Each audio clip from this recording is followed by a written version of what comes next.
तो मित्रों અહીંયા આગળ ચેપ્ટરની આપણે એક્સરસાઇઝ તો પૂરી કરી દીધી. એના પછીનો જે પાર્ટ છે આ ચેપ્ટરમાં JEE નીટ માટે અને તમારું એડિશનલ એક્સરસાઇઝ છે એ તો બહુ સિમ્પલ છે. Additional exercise you may try it. તો જે JEE નીટ માટે તો ખાસ આપણે જે જોવાનું છે એના માટે કેટલાક ફોર્મ્યુલા મેં બનાવ્યા છે. ફોર્મ્યુલાથી આપણે જોઈશું કે લાસ્ટ એના પછી આપણે સોલ્વ કરીશું લાસ્ટ 30 યર્સ 40 યર્સના જે MCQ છે JEE નીટના એના અંદર કેટલા કામ આવે છે ફોર્મ્યુલા. અહીંયા આગળ કેટલાક કેટલાક સિલેક્ટ કરેલા ફોર્મ્યુલા જે છે એ PDF ફાઇલ આના પછી હું તમને મોકલું છું સાથે. એ PDF ફાઇલ વિશે તમને પહેલાં સમજાવી દઉં એના અંદર કયા સૂત્રો ફોર્મ્યુલા છે. બરાબર. મેં અહીંયા આગળ જે ઇમ્પોર્ટન્ટ ફોર્મ્યુલા ચેપ્ટર વખતે ડિસ્કસ કર્યા નથી અથવા તો બહુ ખાસ કર્યા ના હોય એવા ફોર્મ્યુલાને મેં અહીંયા ઇન્ક્લુડ કર્યા છે.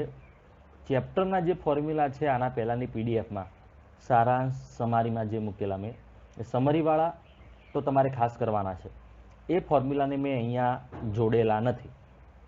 ઓકે. એ ફોર્મ્યુલા કયા એના વિશે તમને એકવાર જરા કહી દઉં. એ ફોર્મ્યુલા કયા હતા આપણા? તો મોસ્ટલી ધારો કે વર્ક ડન, તો work done W is equal two integration Q E.dr અહીંયાથી આપણું ચાલુ થાય ચેપ્ટર. જો તમારે ઇલેક્ટ્રિક ફિલ્ડ જે હોય એની ડિરેક્શનમાં જ જવાનું હોય તો આ થાય, પણ તમારે ઓપોઝિટમાં જવાનું હોય તો -Q ઇન્ટિગ્રેશન E.dr. ઓકે. આ સિવાય વર્ક ડનનું એક ઇક્વેશન આપણે આવું પણ કરેલું Q 1/r1 - 1/r2 એટલે કે 1/ra - 1/rc સમથિંગનું ઇક્વેશન હતું. અહીંયા આગળ આ પ્રારંભિક અંતિમ એટલે કે આ છે ઇનિશિયલ અને આ ફાઇનલ એ પોઝિશન તમે મૂકો એટલે આ પણ જે છે ફોર્મ્યુલા યુઝફુલ થાય. ઓકે.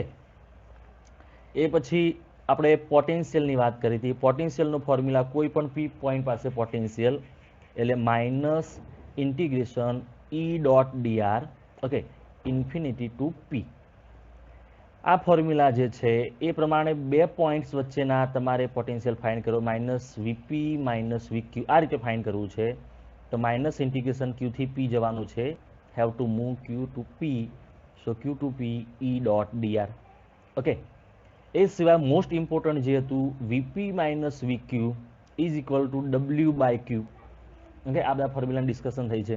આ જે W છે એની જગ્યાએ પોટેન્શિયલ એનર્જી U મૂકી શકાય. ઓકે. અને યાદ રાખો કે U છે ઇન્ક્રીઝ થાય તો K છે ડિક્રીઝ થાય કાઇનેટિક એનર્જી. ઓકે. એની વાત આપણે કરેલી. એ ફોર્મ્યુલાને પણ જોઈશું વચ્ચે કોઈ મીનવાઇલ MCQ આવે તો એની અંદર. બરાબર છે. તો પોટેન્શિયલના અંદર આ ફોર્મ્યુલા હતા. એ પછી potential energy U is equal two QV. Okay. તમને કોઈ પોઈન્ટ પાસેનું પોટેન્શિયલ ખબર હોય તો ત્યાં potential energy U is equal two QV થી ફાઇન્ડ કરી શકાય. ઓકે. એ સિવાય પોટેન્શિયલ એનર્જીનું ઇક્વેશન બે પોઈન્ટ ચાર્જ હોય બિંદુ વિદ્યુતભાર હોય તો K Q1 Q2/r આ તમારી પોટેન્શિયલ એનર્જી સ્થિતિ ઉર્જાનું સૂત્ર થઈ જાય. બરાબર છે. આની પણ આપણે ડિસ્કશન કરેલી. એ પછી જે છે ઇલેક્ટ્રિક ફિલ્ડ અને પોટેન્શિયલનું રિલેશન -dV/dr. ઓકે. આ જે ઇક્વેશન છે એને તમે ચેન્જ કરીને E is equal two V/L આવું પણ લખી શકો.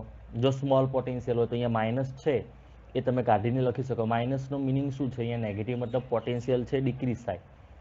ઇલેક્ટ્રિક ફિલ્ડની ડિરેક્શનમાં જાઓ તો પોટેન્શિયલ છે ને ડિક્રીઝ થાય. આ બાજુ જાઓ તો એમ. જો બહુ ખાસ ડિક્રીઝ ના થતું તો V/L એવું પણ લખી શકો. આ જે છે એના એક્સ કમ્પોનન્ટ ફાઇન્ડ કરવા હોય તો -dV/dx લખવાનું. વાય કમ્પોનન્ટ ફાઇન્ડ કરવો હોય, વાય ઘટક ફાઇન્ડ કરવો હોય તો -dV/dy. Similarly Z component find કરવો હોય તો -dV/dz. This is also discussed. પછી આપણે જે છે પાર્શિયલ ડેરિવેશન અંશત વિકલન માટે વાત કરી હતી. Ex is minus partial derivation of V respect to x એટલે del V/del x. એ રીતે આ બાકીનાનું પણ થાય. આ જે છે એની પણ ડિસ્કશન કરી હતી આપણે. તો આ જે ફોર્મ્યુલા છે એને હું અહીંયા ઇન્ક્લુડ કર્યા નથી.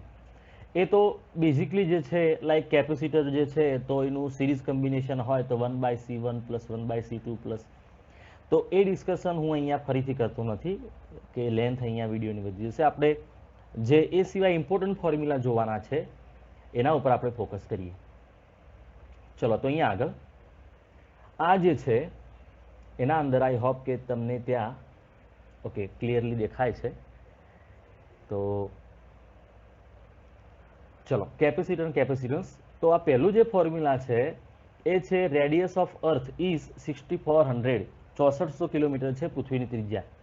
એના ઉપરથી પૃથ્વીનું કેપેસિટન્સ કેટલું થાય આના ઉપરથી ગણી શકાય. બરાબર છે. તો આ કઈ રીતે ગણવું એ હું તમને કહેલું છે, આપણે જો કે એની ડિસ્કશન કરેલી. તો આ જે છે એ ગોળીય કેપેસિટર માટેનો આ ફોર્મ્યુલા છે. ઓકે, તો ગોળીય કેપેસિટરનો ફોર્મ્યુલા એ સિવાય પણ આપણે જોયેલો કે C = R/K. ઓકે, એની મદદથી પણ R/K. ઓકે, અહીંયા R એટલે 6400 કિલોમીટરને મીટરમાં કન્વર્ટ કરીને મૂકી દેશો અને K એટલે 9 × 10⁹. એટલે પ્રોબેબલી લગભગ એપ્રોક્સિમેટ વેલ્યુ આટલી મળી જશે. એક આ યાદ રાખવાની વસ્તુ છે એટલે મેં એને ખાસ મૂકેલો છે. તો સ્ફેરિકલ કેપેસિટર એટલે કે ગોળીય સિંગલ સ્ફેરિકલ કેપેસિટર, એક જ ગોળાનું કેપેસિટન્સ છે એનું ઇક્વેશન આપણે જાણીએ છીએ, એની ડિસ્કશન આગળ નહીં કરીએ. પણ સ્ફેરિકલ કેપેસિટર ગોળાના કેપેસિટર માટે અહીંયા આગળ જે મેં ફિગર આપેલી છે એ સિંગલ ગોળો નથી. ધેર આર 2 હોલો સ્ફિયર કોસેન્ટ્રેડ, બે સંકેન્દ્રિત થયેલા ગોળાઓ છે. અહીંયા આગળ જુઓ તમે. તો અહીંયા આગળ જે ગોળાઓ છે પોલા ગોળાઓ, એમાં એક નાનો ગોળો અંદર છે એની ત્રિજ્યા RA છે અને મોટો જે ગોળો છે એની ત્રિજ્યા RB છે. ઓકે, અને બહારનો જે ગોળો છે એના ઉપર 0 પોટેન્શિયલ છે. In other words it is earth, એનું ગ્રાઉન્ડિંગ કરેલું છે. આવું જો કેપેસિટર હોય સ્ફેરિકલ કેપેસિટર, તો એના માટે આપણે ઇક્વેશન આ યાદ રાખવાનું છે 4πε0 RA/RB - RA. ઓકે, એટલે મતલબ અહીંયા બે જે એમની રેડિયસ ત્રિજ્યાઓ છે એમનો ગુણાકાર, નીચે એમનું સબસ્ટ્રેક્શન બાદ બાકી, આવું ખાલી યાદ રાખવાનું છે. ઓકે, તો આ ઇક્વેશન યાદ રહી જાય એવું છે મિત્રો. 4πε0 અહીંયા આગળ રેડિયસનો ભાગ એ જરા અહીંયા ધ્યાનથી જોઈ લો. ઉપર શું હતું? આ ઉપર એક જ ગોળો હોય ને તો 4πε0 અને રેડિયસ R એવું છે ને અહીંયા જો. ઓકે, અહીંયા R ની જગ્યાએ શું કરવાનું? RA/RB - RB - RA. ક્લિયર? અહીંયા RB - RA કરવું કે RA - RB કરવું, તો એ છે ને એ તમારા ઉપર ડિપેન્ડેડ છે. આનો આન્સર પોઝિટિવ આવે એટલે તમારે એ રીતે કરવાનું છે.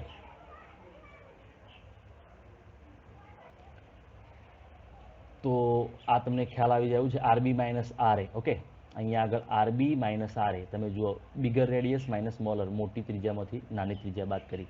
એ પ્રમાણે અહીંયા તમારે ત્રિજ્યાની બાદ બાકી ધન લાવવાની, એમ પોઝિટિવ લાવવાની, એટલે આ યાદ રહી જાય. ક્લિયર?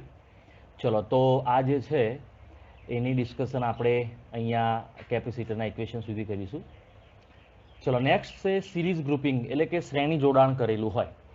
તો શ્રેણી જોડાણ માટે આવું સિમ્પલ હોય તો તમને ખબર પડી જાય this is called series. Okay, પણ જરૂર નથી કે આમ સ્ટ્રેટ જ જાય. એટલે અહીંયા આગળ બીજી ફિગર જે આપણે મૂકેલી છે આ રીતે સિંગલ અહીંયા કરંટ એક ડિરેક્શનમાં પાસ થતો હોય તો અહીંયા આ બધા કેપેસિટરમાંથી પાસ થાય. ઓકે, તો આને પણ સિરીઝ જ કહેવાય, શ્રેણી જોડાણ જ કહેવાય. એ કરંટ છે ને દરેક કેપેસિટરમાંથી એક સરખો કોમન એક જ કરંટ પાસ થવું જોઈએ. મતલબ અહીંયાથી આઈ કરંટ પાસ થાય તો દરેકમાંથી આઈ કરંટ પાસ થાય, એટલે સિરીઝ ગ્રુપિંગ કહેવાય. સિમિલરલી અહીંયા પણ સિરીઝ ગ્રુપિંગ. ઓકે, એક સિંગલ કરંટ પાસ થાય તો આ સિરીઝનું છે. અહીંયા આગળ જુઓ, અહીંયા આગળ સિરીઝ ના કહેવાય, શ્રેણી ના કહેવાય. કેમ? કારણ કે અહીંયાથી જે કરંટ આવતો હોય એ અહીંયા આગળ ડિવાઈડ થઈ જશે બે ભાગમાં. એક પાર્ટ ઉપર જશે અને એક કરંટનો ભાગ અહીંયા નીચે જશે. તો આ જે છે એ સિરીઝ નથી. સિરીઝમાં ઉપરના ત્રણ જે ભાગ છે જુઓ કે તમારી જે બ્રાન્ચ છે એમાંથી એક સિંગલ કરંટ સ્ટ્રેટ આ રીતે પાસ થવો જોઈએ. ક્લિયર? ચલો, એને આપણે મિક્સ કોમ્બિનેશનમાં અલગથી જોવાના છીએ. પેરેલલ જોડાણ, સમાંતર જોડાણ માટે. તો સમાંતર જોડાણ માટે અહીંયા મેં કહ્યું હતું એ પ્રમાણે કે કરંટ છે ડિવાઈડ થાય. પેલામાં સેમ હતો, અહીંયા કરંટ ડિવાઈડ થાય. એક બ્રાન્ચમાં અહીંયા કરંટ જાય તો બીજો અહીંયા જાય અને ત્રીજો અહીંયા નીચેની બ્રાન્ચમાં જાય, એટલે ડિવાઈડ થયો. એટલે આ ત્રણ જે છે એ સમાંતરમાં એટલે કે પેરેલલમાં કહેવાય. એ રીતે અહીંયા જુઓ, અહીંયા આગળ જે કરંટ આવતો હોય એક આ બાજુ જાય તો બીજો ડિવાઈડ થઈને અહીંયા નીચે જાય. ઓકે, તો આ જે છે એ પેરેલલ કહેવાય. બરાબર છે? આ ત્રીજું જુઓ, આમાં શું આવું થાય છે જરા ધ્યાનથી જુઓ, અમને તમને સીધું ખબર ના પડે કે આ પેરેલલ છે. બરાબર? તો અહીંયા આગળ જે કરંટ આવતો હોય એમાંનો એક ભાગ સીધો જશે તો બીજો ભાગ અહીંયા નીચેથી જશે. આ જે છે એને સોલ્વ કરવું હોય તો કઈ રીતે કરાય એ જરા હું તમને અહીંયા સમજાવું કે આ પેરેલલ છે, તમને કઈ રીતે ખબર પડે. ચલો, તો આ જે છે એના માટે હું અહીંયા ફિગર ડ્રો કરી દઉં. તો ફિગરમાં C1 કેપેસિટર છે, C2 કેપેસિટર છે અને C3 કેપેસિટર છે. ઓકે, અને અહીંયા આગળ point A, point B. Okay, C1, C2, C3. ચલો, તો ફ્રેન્ડ્સ એક કામ કરો, અહીંયા આગળનો પોઈન્ટ A છે અને અહીંયા આગળ પોઈન્ટ B છે. હવે આ આગળનો જે પોઈન્ટ છે ને એનું નામ આપી દઉં હું X. ઓકે, અને આ આગળનો જે પોઈન્ટ છે એનું નામ આપી દઉં Y. તમારે શું કરવાનું, જ્યાં 3 કે 3 કરતાં વધારે, 3 કે 3 કરતાં વધારે અહીંયા વાયર ભેગા થતા હોય ત્યાં આગળ તમારે એ રીતે નામ આપી દેવાનું છે. તો અહીંયા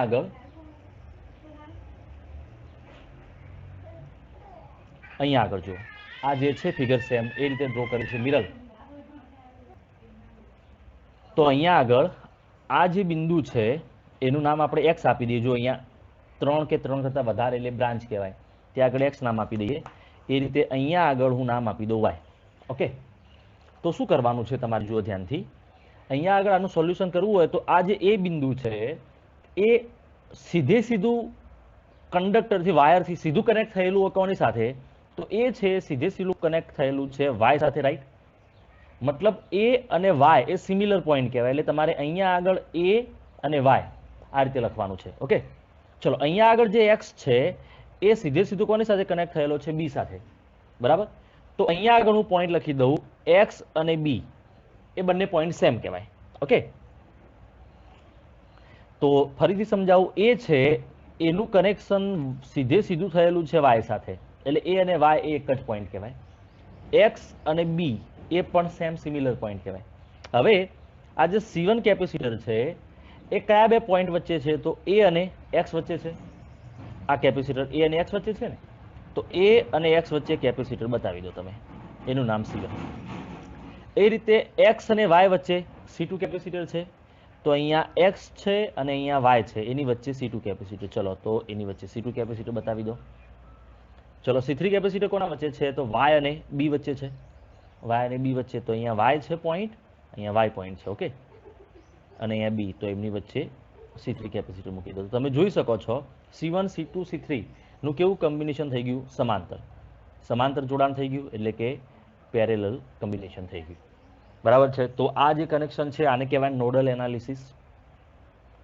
નોડલ એનાલિસિસ એટલે અહીંયા જે છે નોડ્સ કહેવાય, પોઈન્ટ્સ છે, નોડ્સ કહેવાય, બરાબર. એને જોડીને આપણે એનું સિમ્પ્લિફિકેશન કર્યું. ચલો, તો નેક્સ્ટ આપણે જઈએ આગળ. તો આ જે છે એવું આપેલું હોય તો તમે પેરેલલ સમજી શકો, જો ના ખબર પડે તો મેં સમજાવ્યું પ્રમાણે નોડલ એનાલિસિસ કરી શકો. ચલો, effect of metallic slab in parallel plate capacitor, એટલે કે સમાંતર પ્લેટ કેપેસિટરમાં ધાતુનો ટુકડો મૂકતા થતી અસર. એક મને આ યોગ્ય લાગ્યું, એટલે જરા આ મુદ્દો પણ અહીંયા મેં મૂકેલો છે. તો અહીંયા આગળ ફ્રેન્ડ્સ જરા ધ્યાનથી જુઓ, અહીંયા આગળ કેપેસિટરની અહીંયા એક પ્લેટ છે. ઓકે, અહીંયા આગળ એક બીજી પ્લેટ છે અને વચ્ચે અહીંયા આગળ આ જે ભાગ છે ત્યાં આગળ આપણે આ જે છે એ ધાતુનો ટુકડો મૂકેલો છે. ઓકે, ધાતુનો ટુકડો કેટલી પહોળાઈનો મૂકેલો છે, તો ધાતુનો ટુકડો છે T પહોળાઈનો મૂકેલો છે. કેપેસિટરની બે પ્લેટો વચ્ચેનું અંતર કેટલું છે, D. ઓકે, તો અહીંયા આગળ કેપેસિટન્સ ફાઇન્ડ કઈ રીતે કરવાનું છે, તો અહીંયા આગળ કેપેસિટરની પ્લેટ હોય, એ બે પ્લેટો વચ્ચેનું અંતર D છે અને એની વચ્ચે ધાતુનો ટુકડો આપણે આ રીતે મૂકીએ. આ ધાતુનો ટુકડો છે, એની જાડાઈ જે છે એ T જેટલી છે. ઓકે, તો શું થશે, અહીંયા આગળ ધાતુનો જે ટુકડો છે ને એમાં કોઈ કેપેસિટર ના બને. એના સિવાયનો આ જે ભાગ છે, ખાલી ભાગ, જે એર છે અથવા વેક્યુમ છે, ત્યાં આગળ કેપેસિટર બને. તો આ ભાગ કેટલો થાય, જરા ધ્યાનથી જુઓ કે આ જેમાં હવા છે એ ભાગ કેટલો થાય, તો એ ભાગ જે D - T જેટલો થાય. આ D છે એમાંથી T જેટલું ડિસ્ટન્સ બાદ કરો, સબસ્ટ્રેક્ટ કરો, તો બાકીનો જે ભાગ છે D - T જેટલો થાય. એટલા ભાગમાં કેપેસિટર બને. અને કઈ રીતે બને? આ બાજુ પોઝિટિવ ચાર્જ હોય, માની લો કે ક્યુ જેટલો ચાર્જ હોય, તો એ જે ક્યુ જેટલો ચાર્જ છે આ બાજુ માઇનસને એટ્રેક્ટ કરશે ધાતુની પ્લેટમાં, એટલે માઇનસ ક્યુ જેટલો અહીંયા આવે. માઇનસ ક્યુ જેટલો અહીંયા આવે તો આ બાજુ કયો ખુલ્લો થાય, અનકવર કયો ચાર્જ થાય, પ્લસ ક્યુ જેટલો. એ સામે કયો એટ્રેક્ટ કરે? માઇનસ ક્યુ જેટલો. ઓકે, તો અહીંયા આગળ એકચ્યુઅલી બે કેપેસિટર આ બની ગયા કહેવાય.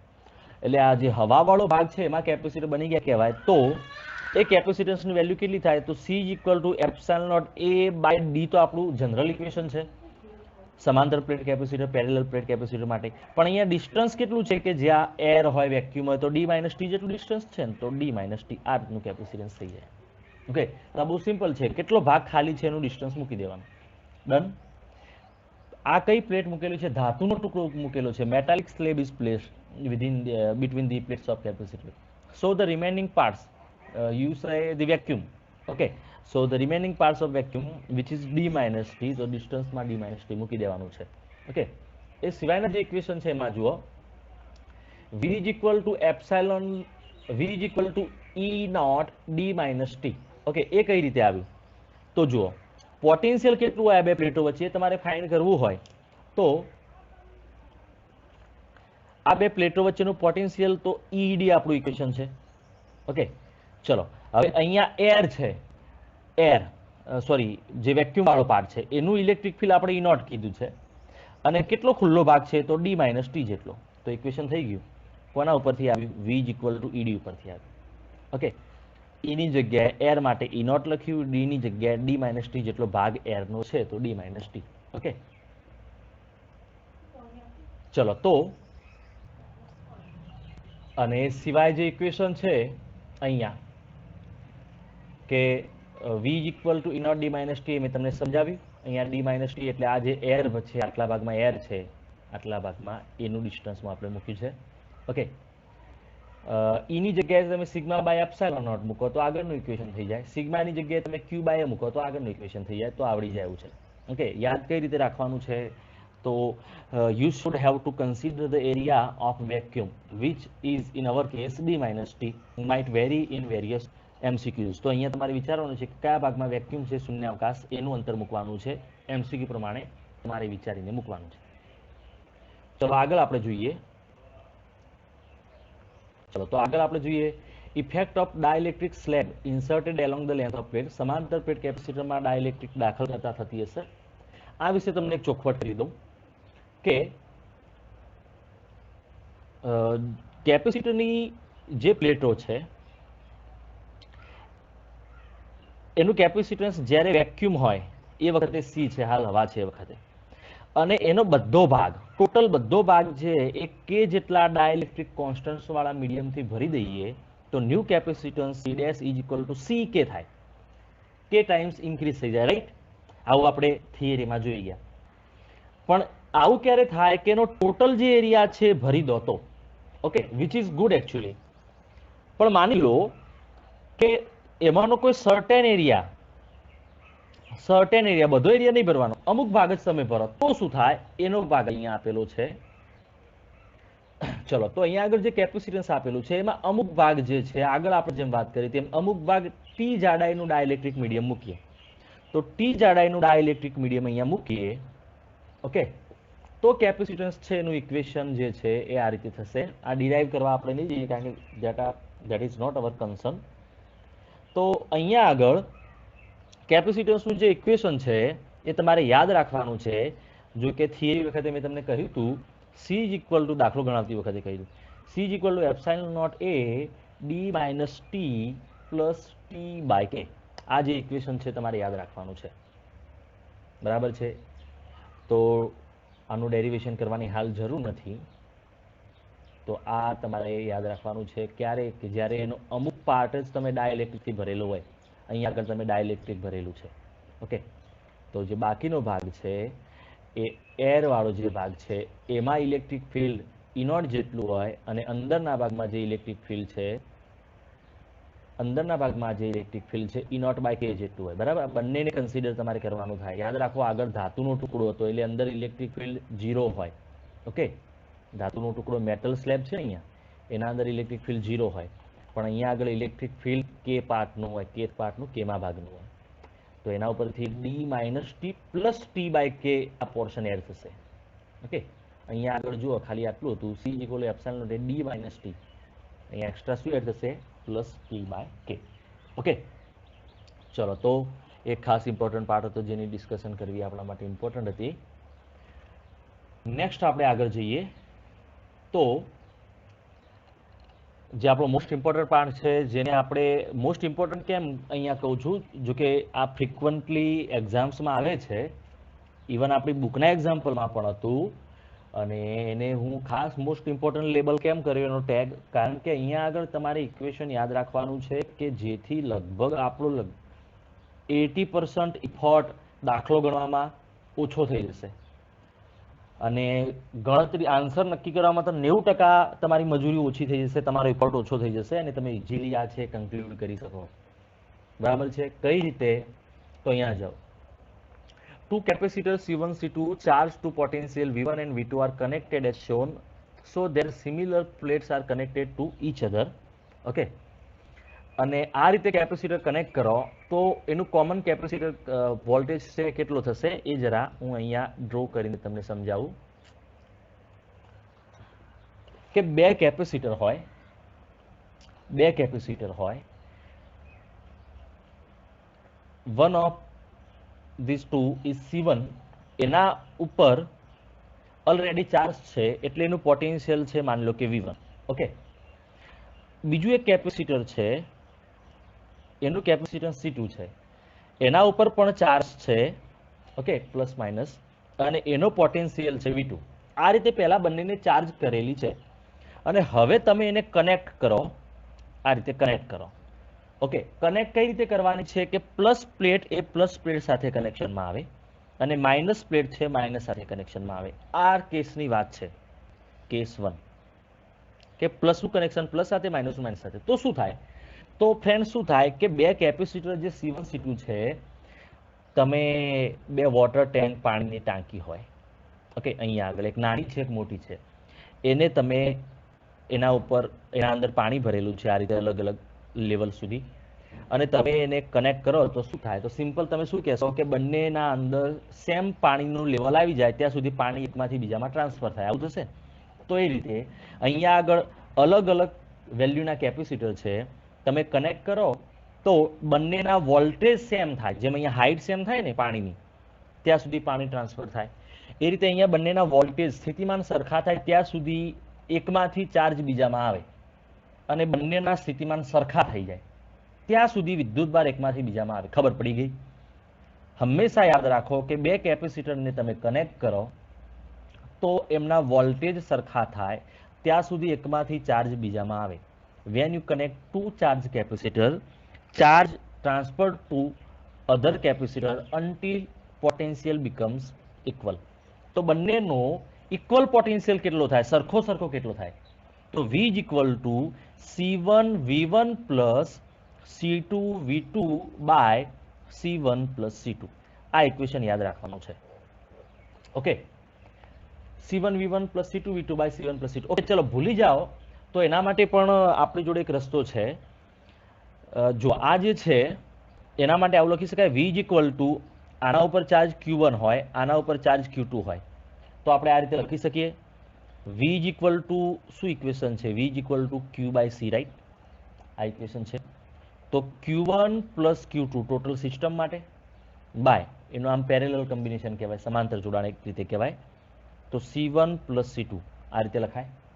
ઓકે, તો Q1 ની જગ્યાએ શું લખાય? C1 V1 પ્લસ Q2 ની જગ્યાએ શું લખાય? C2 V2 by C1 plus C2.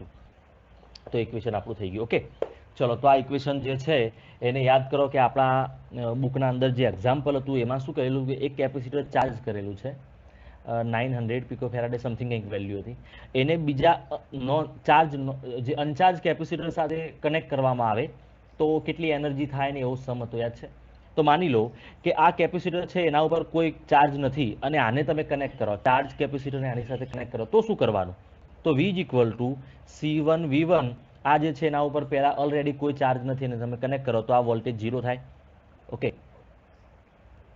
Okay, તો V is equal to equation શું થઈ જાય? C1V1 by C1 plus C2. Okay, તો એ બુકમાં જે છે એ આના ઉપરથી રિડ્યુસ કરીને લખી શકાય. ક્લિયર? બીજો એક નેક્સ્ટ પાર્ટ આના અંદર મેં મૂકેલો છે. આ જે છે એમાં લોસ ઓફ એનર્જી આપણા એક્ઝામ્પલમાં જ હતું રહ્યું કે ભાઈ આ રીતે તમે કનેક્શન કરો તો કેટલો ઉર્જાનો વ્યય થાય. ઓકે, કેટલી અંતિમ ઉર્જા કેટલી થાય કે ઉર્જાનો વ્યય કેટલો થાય. આ રીતનું આપણું જે હતું સમ એ આનાથી ઇઝીલી સોલ્વ કરી શકાય. So when you connect another capacitor to the first one, then the loss of energy, આ ઇક્વેશન છે તમારે યાદ રાખવાનું છે. આ જે પાર્ટ છે તમારે યાદ રાખવાનું છે. ઓકે, તો loss of energy is equal to half C1 C2 by C1 plus C2 V1 minus V2 square. Okay, તો આને યાદ રાખવાની હું તમને મેથડ કહી દઉં. જરા તમે આનું ઓબ્ઝર્વ કરો તો તમને એક સિમિલારિટી લાગશે. અહીંયા આગળ તમને ખબર છે કે એનર્જીનું equation U is equal to half CV square થાય. ઓકે, તો અહીંયા આગળ લોસ ઓફ એનર્જીનું ઇક્વેશન છે ને એમાં શું થઈ જાય? હાફ. ઓકે, આ જે છે એનું રિડક્શન થાય. રિડક્શન એટલે C1 C2 by C1 plus C2. Okay, અને વોલ્ટેજ છે V1 minus V2 square. Okay, એનું જે ડેરિવેશન છે આપેલું છે તમને અહીંયા આગળ. તમે ડેરિવેશન યાદ ના રાખો તો કોઈ વાંધો નહીં, તમારે ઇક્વેશન સીધું યાદ રાખવાનું છે. ડેરિવેશન એટલે શું? ડેરિવેશન જુઓ તો પહેલાં જ્યારે બંને કેપેસિટર ચાર્જ કરેલો હોય એટલે આની એનર્જી એ પહેલાં મૂકેલી છે half C1 V1 square plus આ બીજાની energy half C2 V2 square. Okay, minus જ્યારે તમે એકબીજાને કનેક્ટ કરો, મતલબ અહીંયા લખેલું છે કે સ્વિચ ઇઝ ક્લોઝ, એટલે કે બંનેનું કનેક્શન કર્યું. બંનેનું કનેક્શન કરો તો ફાઇનલ એનર્જી, આ પાછળ ફાઇનલ એનર્જીનો half C1 plus C2 V square. આ જે V સ્ક્વેર છે, here is the V square, આ જે છે એની વેલ્યુ તમે અહીંયા આગળ મૂકી દો એટલે તમારો આન્સર થઈ જશે. Clear? C1 plus C2 parallel combination માટે, સમાંતર જોડાવા માટે, અને V સ્ક્વેર એ આ વેલ્યુ અહીંયા મૂકી દો એટલે આન્સર થઈ જશે. તમે એનું સિમ્પ્લિફિકેશન જાતે આપી શકો, હું અહીંયા બતાવતો નથી, તો તમને આન્સર મળી જશે. ઓકે, ચલો તો કેપેસિટરની અહીંયા જે પ્લેટો છે એના માટે આ બંને ઇક્વેશન ઇમ્પોર્ટન્ટ છે. તમે જોશો કે ભાઈ આપણે જે MCQ સોલ્વ કરીએ એમાં કેટલી જગ્યા આવે છે. કેસ 2. કેસ 2માં શું છે અહીંયા આગળ કે આમાં પણ બે કેપેસિટર તમારે કનેક્ટ જ કરવાના છે, પણ આ વખતે જે તમે કેપેસિટર કનેક્ટ કરો છો એમાં પ્લેટો છે એની પોલારિટી જરા ધ્યાનથી જુઓ. તો પ્લેટોની પોલારિટી જે છે એમાં તમે જરા ધ્યાનથી જુઓ. આ બાજુ પ્લસ પ્લેટ છે એને કોની સાથે કનેક્ટ કરી? તો આની નેગેટિવ પ્લેટ સાથે કનેક્ટ કરી. ઓકે, તો માઇનસ છે એ રીતે એને પ્લસ સાથે કનેક્ટ કરી છે. પહેલામાં શું હતું મેં કહ્યું તો એ પ્રમાણે પ્લસનું કનેક્શન પ્લસ સાથે કરવાનું, માઇનસનું માઇનસ સાથે. આ રીતે તમે કનેક્શન કરો તો એ વખતે વોલ્ટેજનું ઇક્વેશન છે એમાં અહીંયા માઇનસ આવી જશે. જરા ધ્યાનથી જુઓ. Okay, C1 V1 minus C2 V2. કેમ એવું થાય?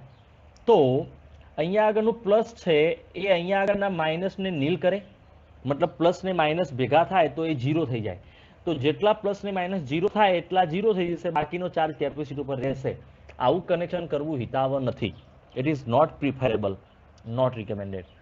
અને આ જે એનર્જીનું ઇક્વેશન છે એમાં અહીંયા પ્લસ થઈ જશે. જરા જુઓ એટલો ફરક છે, આગળ શું હતું? માઇનસ હતું. બરાબર છે? અને આ જે કેસ છે એમાં તમને એક એક્સ્ટ્રા વસ્તુ કહી દઉં કે તમે આ રીતે કેપેસિટરને કનેક્ટ કરો કે આ જે કેપેસિટર છે એની વેલ્યુ C છે, એના ઉપર પ્લસ ચાર્જ માઇનસ ચાર્જ, એના જેવું જ બીજું કેપેસિટર સેમ વેલ્યુનું C 10 માઇક્રોફેરાડ હોય તો આ 10 માઇક્રોફેરાડ. તો અહીંયા આગળ માઇનસ અને અહીંયા આગળ પ્લસ. ઓકે, તો મેં તમને સમજાવ્યા પ્રમાણે પ્લસનું કનેક્શન માઇનસ સાથે કરો અને માઇનસનું કનેક્શન પ્લસ સાથે કરો. અહીંયા જે આપણો કેસ 2 છે ને એની વાત કરું છું. તો ટોટલ બંને કેપેસિટર ડિસ્ચાર્જ થઈ જશે. વિચારો કેમ? તો અહીંયાનો જે પ્લસ છે ટોટલ માઇનસ છે એને નલિફાય કરી દે, 0 કરી દે, કોઈ ચાર્જ રહે નહીં. એટલે આમાં કેટલી એનર્જી લોસ થાય? ટોટલ બધી એનર્જી લોસ થઈ જાય. ઓકે, ટોટલ એનર્જી લોસ 0 થઈ જાય. બરાબર છે? પણ અહીંયા આગળ જે મેં કેસ સમજાવ્યો એમાં અહીંયા C1 અને C2 બંનેની સેમ વેલ્યુ નથી, અલગ અલગ છે. તો અહીંયા આગળ જે આપણું ઇક્વેશન છે આમાં half C1 C2 by C1 plus C2 V1 plus V2 square એવું રહેશે.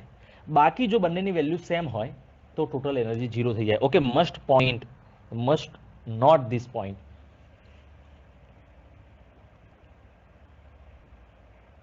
ચલો નેક્સ્ટ આપણે આગળ જઈએ. અહીંયાથી હવે મેં ફોર્મ્યુલા મૂકેલા છે. કેટલીક વાતો આપણે યાદ રાખવાની છે. હજી એક મિક્સ કોમ્બિનેશન જોવાનું છે. ફોર્મ્યુલા વાઇઝ આપણે આગળ જોઈશું. તો ફોર્મ્યુલા ચાર્ટ અહીંયા મેં મૂકેલો છે. અહીંયા આગળ જે ઇમ્પોર્ટન્ટ છે ત્યાં ગુજરાતીમાં મેં ટ્રાન્સલેશન આપ્યું છે, અધરવાઇઝ તમારી જરૂર નથી. Potential due to point charge K Q by R તો તમને ખબર જ છે. આપણે કે ક્યુ બાય આર આપણે લઈએ છીએ, ખબર છે. Potential due to electric dipole, ડાયપોલના કારણે સ્થિતિમાન, આનું ઇક્વેશન પણ આપણને ખબર છે. Okay, K P cos theta by R square. અહીંયા કે ની જગ્યાએ 1/4 પાઈ એપ્સિલોન નોટ છે, એટલું જરા તમે નોટિસ કરો. Potential due to system of charge, એ તો ખબર જ છે. Q1 Q2 Q3 એવા મેની ચાર્જીસ હોય તો દરેકના કારણે પોટેન્શિયલ મળે, એનું એડિશન કરવાનું. એટલે કે Q1 બાય R1 પ્લસ કે Q2 by R2 plus K Q3 by R3. So you know that, so not much important here. Potential due to continuous charge distribution, આ જે છે એ કોઈ ચાર્જ કોઈના ઉપર ડિસ્ટ્રીબ્યુટ થયેલો હોય તો મેં તમને થિયરી વખતે સમજાવેલું, એ હાલ એટલું ઇમ્પોર્ટન્ટ છે નહીં. આ છે ઇમ્પોર્ટન્ટ કારણ કે આની ડિસ્કશન મીનવાઇલ આપણે કરેલ નથી. Potential due to charge ring of radius on its axis. Okay, તો આ જે છે એ તમને સમજાવું. રિંગ હોય એના ઉપર ચાર્જ ડિસ્ટ્રીબ્યુટ થયેલો હોય ટોટલ ક્યુ જેટલો. ઓકે, તો આ એની એક્સિયલ લાઇન છે, મતલબ આ એનું એક્સિસ જે છે એના ઉપર પોટેન્શિયલ કેટલું થાય. તો અહીંયા આગળનો તમે કોઈ પોઈન્ટ પી લો. ધારો કે આ જે તમારી રેડિયસ છે, કેટલી આપેલી છે રેડિયસ જોઈ લઉં, એટલે આર અને ડિસ્ટન્સ એક્સ. ઓકે, ચલો. તો અહીંયા આગળ રેડિયસ આર છે અને ત્રિજ્યા આર છે અને આનું સેન્ટરથી ડિસ્ટન્સ એક્સ છે. તો આ જે છે ચાર્જ, તમારા કોઈ પણ ચાર્જથી, રિંગ ઉપરના કોઈ પણ ચાર્જથી આનું ડિસ્ટન્સ કેટલું થાય? √r² + x². હાઇપોટેનિયસ કર્ણ છે એટલે એટલું થાય.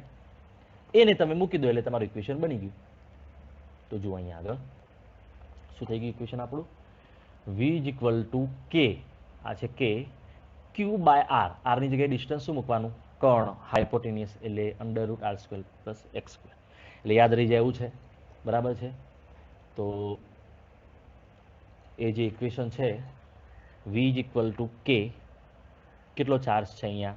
તો Q બાય ડિસ્ટન્સ એનું કેટલું થાય? √r² + x². ક્લિયર? એટલે બહુ સિમ્પલ છે. બીજું એક જે છે એ અહીંયા તમને ગ્રાફ જો હું કહું તો આનો ગ્રાફ છે ને આ રીતે થશે. આ રીતે આનો ગ્રાફ થશે કે સેન્ટર આગળ આવો ને એટલે પોટેન્શિયલ આમ ઇન્ક્રીઝ થઈ જાય. ઓકે, સેન્ટર આગળ આવો, પછી એક્સિયલ લાઇન ઉપર આગળ જાઓ ને પોટેન્શિયલ આમ ડિક્રીઝ થાય. ઓકે, પાછા આવો તો સેન્ટર આગળ પોટેન્શિયલ ઇન્ક્રીઝ થાય અને આગળ જાઓ એટલે પોટેન્શિયલ ડિક્રીઝ થાય. ગ્રાફ આનો આ રીતે થશે. V વર્સિસ આપણું જે ડિસ્ટન્સ છે, આ ડિસ્ટન્સ છે, એનું ગ્રાફ આ રીતે થઈ જશે. ચલો નેક્સ્ટ જે છે potential due to uniformly charge in a sphere volume of radius R. તો આર ત્રિજ્યાના વિદ્યુતભારિત નક્કર ગોળાને કારણે બહારના બિંદુએ સ્થિતિમાન. આ તો ખબર જ છે, જરા આના વિશે હું તમને જરા કહી દઉં, તમારું કન્ફ્યુઝન ના થાય માટે. પોલો ગોળો હોય એટલે કે હોલો સ્ફિયર હોય. ઓકે, તો આપણે આ સ્ટડી કરી ગયા બુકમાં. હોલો સ્ફિયર હોય પોલો ગોળો, એના ઉપર ક્યુ જેટલો ચાર્જ હોય, ક્યુ જેટલો ચાર્જ, તો એની સરફેસ ઉપર, આની રેડિયસ આર છે, ત્રિજ્યા આર છે, એની સપાટી ઉપર પોટેન્શિયલ કેટલું હતું? V = K Q by R. બહુ સિમ્પલ છે. ઓકે, બહારના કોઈ પોઈન્ટ પાસે પોટેન્શિયલ કેટલું હોય? કે આર ડિસ્ટન્સ આગળ, અહીંયા આગળ પોઈન્ટ છે, તો બસ એ રીતે same V = K Q by distance R. આવું આપણે ભણી ગયા, યાદ છે ને? બહારનો પોઈન્ટ હોય ને એટલે બધો ચાર્જ તમારે સેન્ટર આગળ ગણવાનો, ત્યાંથી ડિસ્ટન્સ આર એટલે આર મૂકી દેવાનો. આ બંને વસ્તુ આપણે બુકમાં જોઈ ગયા. એક્સ્ટ્રા આપણે પણ જોઈ ગયા અંદર પોટેન્શિયલ કેટલું હોય, તો જેટલું સરફેસ ઉપર હોય એટલું અંદર હોય. તો સરફેસ ઉપર કેટલું છે? કે Q બાય R. તો અંદર બધે જ at every point the potential is same as the surface. આ જે છે એ ટેક્સ્ટ બુકમાં જોઈ ગયા કે એમાં કેવો સ્ફિયર હતો? હોલો સ્ફિયર હતો. મેં અહીંયા આગળ તમને એ વખતે વાત કરી હતી, આપણે સમજીશું કે સોલિડ સ્ફિયર હોય તો શું થાય. સોલિડ સ્ફિયર હોય, સોલિડ એટલે કે નક્કર ગોળો હોય, તો નક્કર ગોળા માટે અહીંયા આગળ જે ઇક્વેશન છે એમાં ધારો કે આ સોલિડ સ્ફિયર છે, ઓકે, અને અહીંયા આગળ તમારે પોટેન્શિયલ ફાઇન્ડ કરવું છે. અહીંયા આગળ અંદર બહાર બધે ચાર્જ હોય, સોલિડ છે એટલે એની ચાર્જ ડેન્સિટી રો હોય, ઓકે. તો અંદર અને બહાર, inside and outside on the surface charge distribute થયેલો હોય. અને અહીંયા આગળ તમારે પોટેન્શિયલ ફાઇન્ડ કરવું છે આઉટસાઇડ ધી સરફેસ. તો સેમ આના જેવું જ થશે, કારણ કે આઉટસાઇડ માટે તો બધું સેમ જ હોય, હોલો હોય કે સોલિડ હોય, એટલે કે પોલો હોય કે નક્કર હોય. આઉટસાઇડ માટે બધો ચાર્જ તમારે ક્યાં ધારવાનો? આનો ટોટલ ચાર્જ તમારે ક્યાં ધારવાનો? સેન્ટર આગળ જ ધારવાનો. ત્યારથી ડિસ્ટન્સ આર છે તો વી ઇઝ ઇક્વલ ટુ કે ક્યુ બાય આર. ઓકે, તો એના માટે કોઈ ડિફરન્સ નથી. પણ અંદરની બાજુએ અહીંયા આગળ આર ડિસ્ટન્સ એ પોઈન્ટ હોય અંદર, તો પોટેન્શિયલ કેટલું થશે? તો આ જે ઇક્વેશન છે એ ઇક્વેશન તમને ગ્રેવિટી જે ચેપ્ટર હતું આપણું ગુરુત્વાકર્ષણ, એમાં યાદ છે કે અંદરની બાજુએ ડી ઊંડાઈએ ગુરુત્વ પ્રવેગ કેટલો થાય, આનું ઇક્વેશન હતું. સેન્ટરથી આર ડિસ્ટન્સ અને સપાટીથી અંદર સરફેસથી ડી ડેપ્થ ઊંડાઈએ જે હતું ગ્રેવિટીનું ઇક્વેશન, એના જેવું તમને સિમિલર લાગશે, થોડો ડિફરન્સને બાદ કરતા. તો બહારના પોઈન્ટ માટે મેં સમજાવી દીધું કે ક્યુ બાય આર સિમિલર, ઓકે. અંદરના ભાગમાં જે ઇક્વેશન છે એ તમારે યાદ રાખવાનું છે, v is equal to q by 8 pi epsilon naught R cube 3r square minus R square, okay. તો તમારે આ ઇક્વેશન કેટલાક પોટેન્શિયલના જે સમ છે એના અંદર જરા જોઈશે, એટલે આ જે ઇક્વેશન છે યાદ રાખી શકાય. આને હું રિડ્યુસ કરી શકું. રિડ્યુસ કરવા માટે શું કરી શકું? આને જરા સિમ્પ્લિફાય કરવા માટે આગળ હું શું કરી શકું? આર ક્યુબ છે એને અંદર ડિવાઈડ તમે કરી શકો બાય આર ક્યુબ અને બાય આર ક્યુબ, ઓકે. અને અહીંયા આગળ 1/4 પાઈ એપ્સાઇલન નોટ લઈ લો તો એની જગ્યાએ કે લખી શકાય. એ રીતે રિડ્યુસ કરીને તમે યાદ રાખી શકો, but it is always up to you. તો તમે તમારી રીતે કરી શકો. બાય ધ વે આ ઇક્વેશન તમારે યાદ રાખવાનું છે. આનું ડેરિવેશન કઈ રીતે કર્યું? તો ડેરિવેશન જે છે એ ગુજરાતી મીડિયમમાં ટોપિક બાકી છે કે electric field inside the solid sphere, એટલે જરા ડેરિવેશન હાલ આપણે કરી શકીએ નહીં. બાય ધ વે ડેરિવેશન એનું થોડું લેન્ધી છે જ, પણ હાલ આપણે ઇક્વેશનથી સંતોષ માનીશું. ડેરિવેશન માટે તમને અલગથી હું PDF મોકલી દઉં, તમે એના અંદર સિમ્પ્લિફિકેશન જોઈ શકો, હું લખીને મોકલાવીશ. ચલો, તો નેક્સ્ટ જે છે self potential energy of uniformly charge conducting sphere of radius R. ચલો, હવે જે નેક્સ્ટ આપણું જે છે એ અહીંયા આગળ self potential energy of uniformly charge conducting sphere of radius R, okay. એટલે કે ગોળાની પોતાને કારણે જ વિદ્યુત ઉર્જા એના ચાર્જને કારણે. આ જે છે એ સમ ઓલ્ડ સિલેબસમાં આવતો, પણ આમાં તમે ઘણીવાર કન્ફ્યુઝ થઈ જાઓ કે ગોળાની પોતાની જ એનર્જી ફાઇન્ડ કઈ રીતે કરવી, સ્ફિયરની ઇટ સેલ્ફ એનર્જી. અહીંયા આગળ કોઈ સ્ફિયર આપેલો છે, કોઈ ગોળો, એના ઉપર ચાર્જ હોય, ઓકે. તો એની પોતાની એનર્જી થાય કઈ રીતે? આવો તમને એક સવાલ થાય કે એની પોતાની એનર્જી કઈ રીતે થાય? એના બાજુમાં કોઈ ગોળો મૂકેલો હોય અને આના પ્લસને કારણે એટ્રેક્ટ થઈને નેગેટિવ હોય તો બંનેની એનર્જી તમે ફાઇન્ડ કરી શકો. પણ એક જ ગોળો હોય તો કઈ રીતે ફાઇન્ડ કરવી? ઓકે, તો ફોર સિંગલ સ્ફિયર, એટલે એક જ ગોળા માટે તમારે એનર્જી ફાઇન્ડ કરવી હોય તો આને એક કેપેસિટર ગણવાનું છે. બીજો જે ગોળો છે ઇન્ફિનિટી આગળ તમારે ઇમેજાઇન કરવાનો છે, અને એની એનર્જી જે છે એની ઇક્વેશન આપણે ડિરાઈવ કરવા જતા નથી. એ ઇક્વેશન આપણે યાદ રાખવાનું છે. U ઇઝ ઇક્વલ ટુ આપણી ઇક્વેશન છે Q square by 8 pi epsilon naught R, okay. તો આ ઇક્વેશન જરા યાદ રાખવાનું છે. આપણે આ ઇક્વેશન ડિરાઈવ કરવા માટે જતા નથી, યાદ રાખો. ડિરાઈવ કરવું હોય તો બહુ ઇઝી છે, અને આ ઇક્વેશન તમારે યાદ રાખવાનું છે. અને ઇન કેસ જો તમે ભૂલી જાઓ છો તો એનું જરા હું ડેરિવેશન જે છે એ કરીને તમને એકવાર બતાવી દઉં, એટલે કદાચ યાદ રહી જાય. ડેરિવેશન જે છે ને એ આ રીતે કરી શકાય. એનું જો કરવું હોય તો સિમ્પલ રસ્તો છે, ઘણા રસ્તા છે, પણ સિમ્પલ રસ્તો જરા તમે યાદ રાખી શકો કે આ સિંગલ ગોળો છે, એ સિંગલ કેપેસિટર તમે કન્સિડર કરો મેં કહ્યું એ પ્રમાણે, તો એની energy half is equal U is equal half VQ. આ એક એનર્જીનું ઇક્વેશન છે, યાદ છે? There are 3 equations available. So half આ જે વી છે એની જગ્યાએ હું લખી શકું K Q by R, okay, potential એની સરફેસ ઉપરનું, તો K Q by R into Q, okay. તો હાફ કેની જગ્યાએ તમે લખો 1/4 epsilon naught Q square by R, okay. 4 into 2 એટલે 8 થઈ ગયું ઇક્વેશન આપણું. તો Q square by 8 epsilon naught R, okay. ઇન્ટિગ્રેશનથી પણ કરી શકાય અને હાફ સીવી સ્ક્વેરથી પણ કરી શકાય, પણ આ ઇઝી રસ્તો છે એટલે તમે જરા આને યાદ રાખશો, બરાબર છે. નેક્સ્ટ જે છે એમાં આપણે જઈએ ઇક્વેશન્સમાં.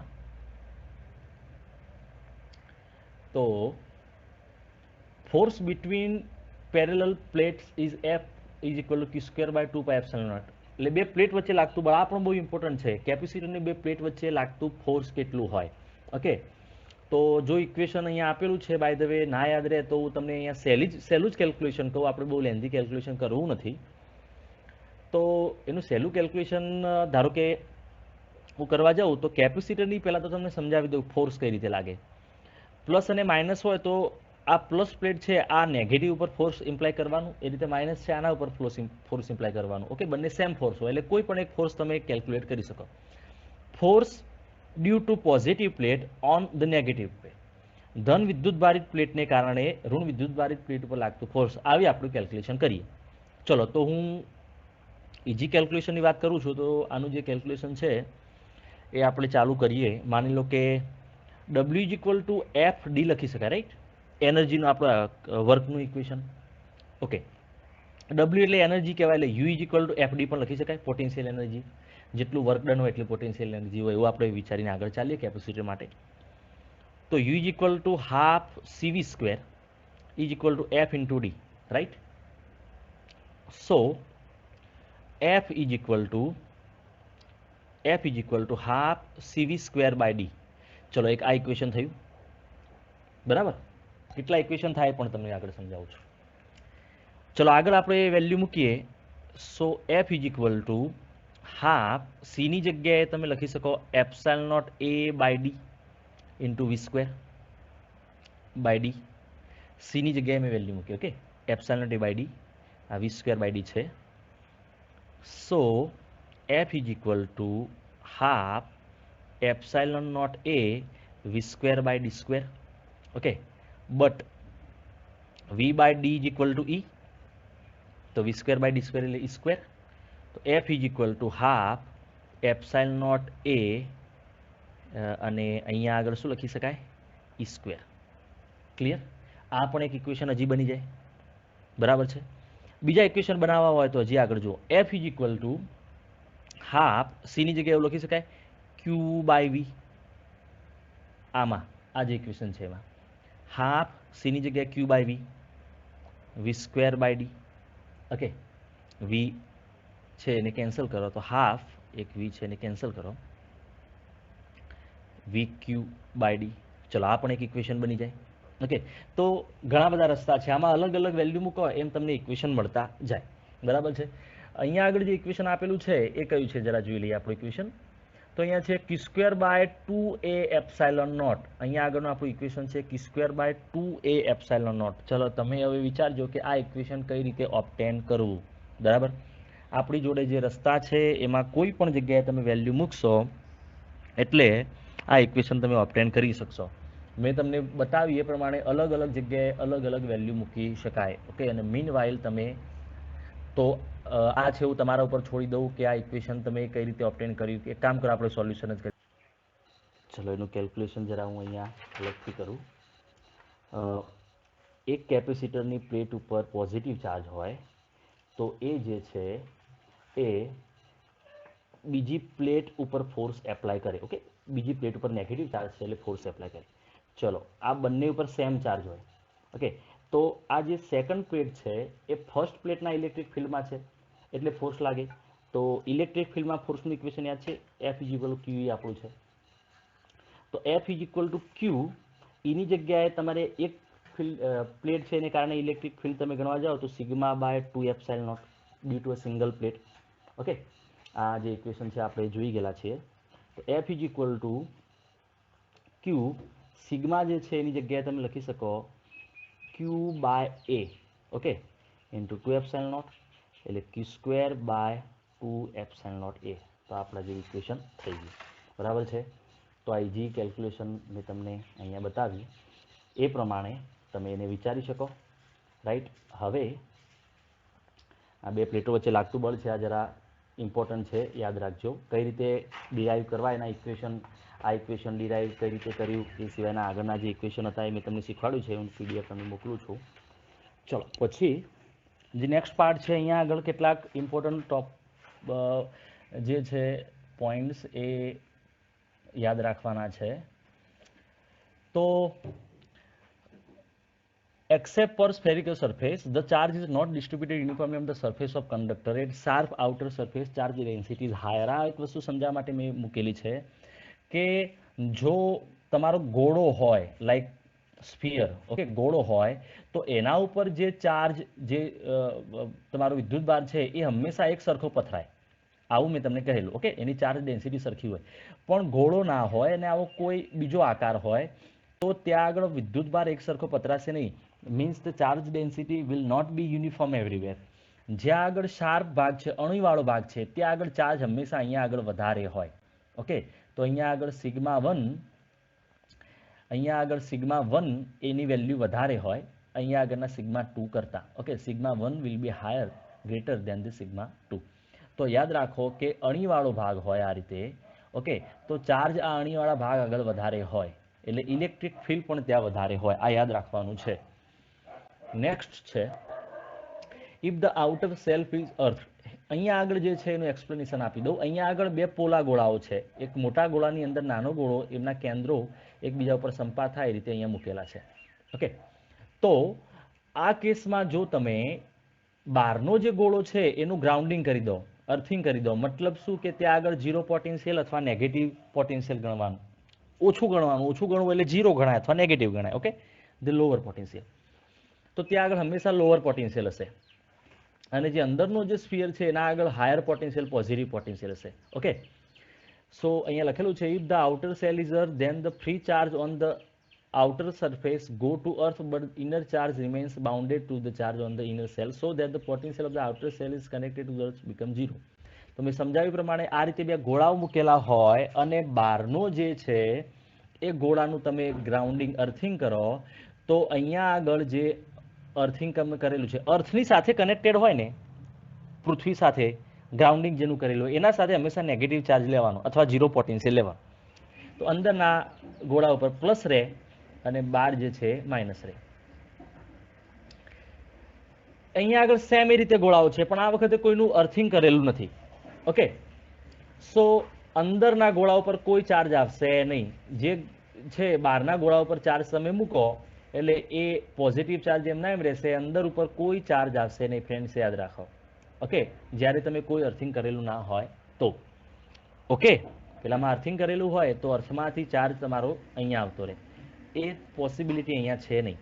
એ ખાલી બહારના ગોળા ઉપર ચાર્જ હોય. તમારે ચાર્જ છે બહારના ગોળા ઉપર, આઉટર સેલ ઉપર જ મૂકી શકો ને અમે તમે. પણ માની લો કે અંદરના ગોળાનું અર્થિંગ કરેલું હોય તો મેં સમજાવ્યું પ્રમાણે અંદરનો જે ગોળો છે એના ઉપર નેગેટિવ ચાર્જ આવશે, ઓકે. અને જેનું ગ્રાઉન્ડિંગ કરો, અર્થિંગ કરો એના ઉપર નેગેટિવ આવ્યું મેં તમને કહ્યું, અને બહારના ગોળા ઉપર પોઝિટિવ આવશે. પણ કેટલું આવશે એનું આ ઇક્વેશન છે, ઓકે. આ ઇક્વેશન પ્રમાણે ફાઇન્ડ કરવાનો. This is important equation, okay.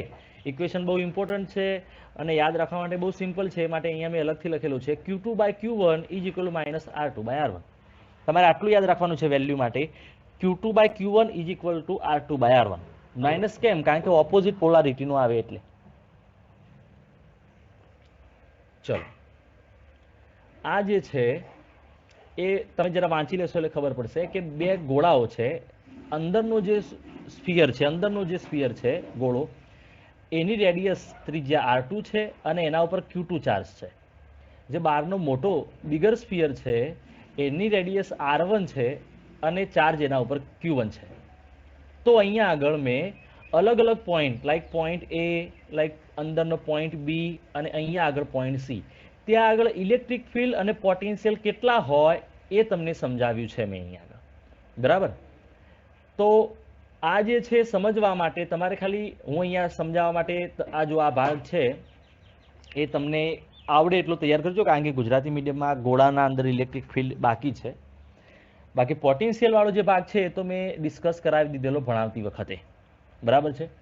તો ભણાવતી વખતે મેં તમને બે સ્ફિયર હોય તો પોટેન્શિયલ અલગ અલગ ક્યાં કેટલું હોય એ તમને સમજાવી દીધેલું છે મેં.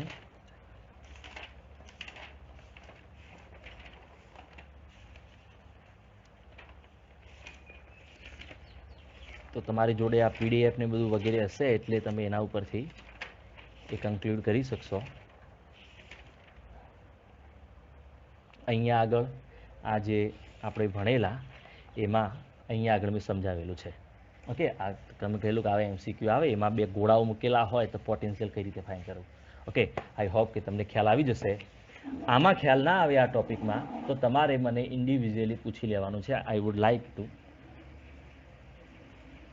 Explain it. બરાબર, તો એ મેં સમજાવેલું છે એ પ્રમાણે ઇક્વેશન અહીંયા મૂકેલા છે. અહીંયા આગળ કે ની જગ્યાએ 4πε0 છે, યુ વુડ ગેટ ઇટ.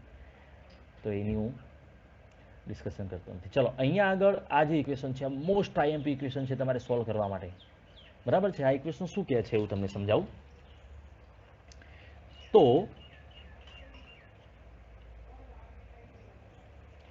એ જે ઇક્વેશન છે ને એનાથી તમારું કેલ્ક્યુલેશન 90% રિડ્યુસ થઈ જશે. કઈ રીતે કે બે કેપેસિટર માની લો કે તમે સિરીઝમાં એટલે કે શ્રેણીમાં જોડેલા હોય અને એને 20 વોલ્ટની બેટરી સાથે કનેક્ટ કરેલા હોય. કેપેસિટર C1 અને C2 છે. ઓકે, તો મેં તમને સમજાવ્યું તે પ્રમાણે આ જે વોલ્ટેજ છે આના ઉપર અલગ અલગ જાય, મતલબ આના જોડે V1 વોલ્ટેજ આવે, V2 વોલ્ટેજ આવે. ચાર્જ તો સેમ જ હોય કે Q તો Q જ આવે ચાર્જ તો શ્રેણીમાં સિરીઝમાં. તો V1 ને V2 બંને ઉપર અલગ અલગ પોટેન્શિયલ કેટલું આવે ફાઇન્ડ કરવું હોય તો V1 is equal to total બેટરીનો વોલ્ટેજ મૂકવાનો, V તમારે પહેલા કેપેસિટરનો વોલ્ટેજ ફાઇન્ડ કરવો છે તો સામેની વેલ્યુ મૂકવાની, C2 બાય નીચે total C1 plus C2. Okay, કેમ આવું મૂક્યું કે અહીંયા V1 છે તો સામે અહીંયા કેપેસિટર C2 કેમ મૂક્યું તો V ઇઝ ઇક્વલ ટુ આપણું ઇક્વેશન શું છે Q બાય C. તો V proportional 1 by C. Okay, તો અહીંયા આગળ V1 લો તો અહીં એનું જે પોટેન્શિયલ છે એ ઇન્વર્સની પ્રપોઝનલ કેપેસિટન્સ સાથે હોય તો બંને સામેના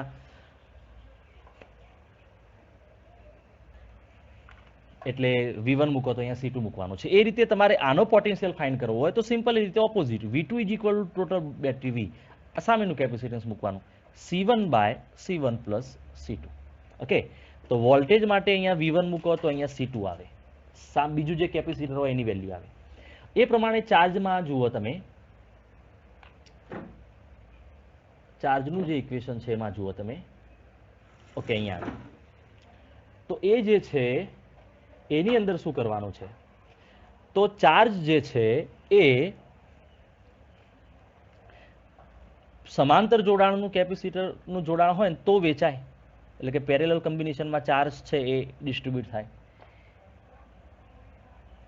માની લો કે આપણે ટોટલ 20 વોલ્ટની બેટરી જોડેલી છે, અહીંયા C1 કેપેસિટર છે, અહીંયા C2 કેપેસિટર. તો મેં તમને સમજાવ્યું પેરેલલ કોમ્બિનેશન હોય સમાંતર જોડાણ તો વોલ્ટેજ સેમ હોય પણ શું ડિફરન્ટ હોય ચાર્જ Q1 અને Q2. તો બંનેને અલગ અલગ કેટલો ચાર્જ મળે એનું ઇક્વેશન ગણવું હોય તો આની જેમ જ V1 છે એની જગ્યાએ આનું તમારે ગણવું હોય તો Q1 is equal to total તમારું જે ચાર્જ હોય ફાઇન્ડ કરવાનો, Q ટોટલ ફાઇન્ડ કરવાનો. ઓકે, પેલામાં સામેનું કેપેસિટર મૂકતા હતા ને V1 જોતું તો C2 મૂકતા હતા, અહીંયા ઉલટું આવે તો Q1 is equal to Q C1 by C1 plus C2. જો અહીંયા Q1 છે તો સામે C1 છે તો એ રીતે આનો જે ફાઇન્ડ કરવો હોય Q2 તો total charge Q C2 by C1 plus C2. Okay, તો યાદ રાખો વોલ્ટેજમાં જે હોય ચાર્જમાં ઓપોઝિટ હોય, કારણ કે Q is equal two CV, Q પ્રપોઝનલ C, બંને પ્રપોઝનલ હોય તો Q1 હોય તો C1 હોય સામે. અહીંયા આગળ મેં ઇન્વર્સ કીધા હતા તો V1 હોય તો સામે C2 હોય. ઓકે, ચલો આપણું નેક્સ્ટ ઇક્વેશન જે છે જોઈએ. ઓકે, વિસ્ટર્ન બ્રિજ જે છે એ આપણો લાસ્ટ પાર્ટ છે. અહીંયાથી હું આગળના વિડીયોમાં ડિસ્કશન કરીશ વિસ્ટર્ન બ્રિજ કોને કહેવાય. ઓકે, તો અહીંયા સુધીના જે ઇક્વેશન છે તમે કમ્પ્લીટ જોઈ લેજો અને જ્યાં ડાઉટ લાગે ત્યાં પૂછી લેજો. તમે નામ નહીં કહો તો મને નહીં ખબર પડે એટલે ચાલશે, કોને પૂછ્યું શરમાયા વગર પૂછી લેજો. બરાબર. તો આ JEE નીટના ઇમ્પોર્ટન્ટ છે. આના પછીના વિડીયોમાં આજે જ હું તમને જે છેલ્લા 15-20 વર્ષ કે 30 વર્ષના જે નીટ JEE ક્વેશ્ચન પેપર છે સોલ્વ કરીશું આપણે સેકન્ડ ચેપ્ટરમાં. એમાં કેટલા ઇક્વેશન યુઝ થાય અને કેટલું યાદ કરવું પડે છે જોઈશું. તો એકવાર તમે આજે ઇક્વેશન આ જોઈ લેજો.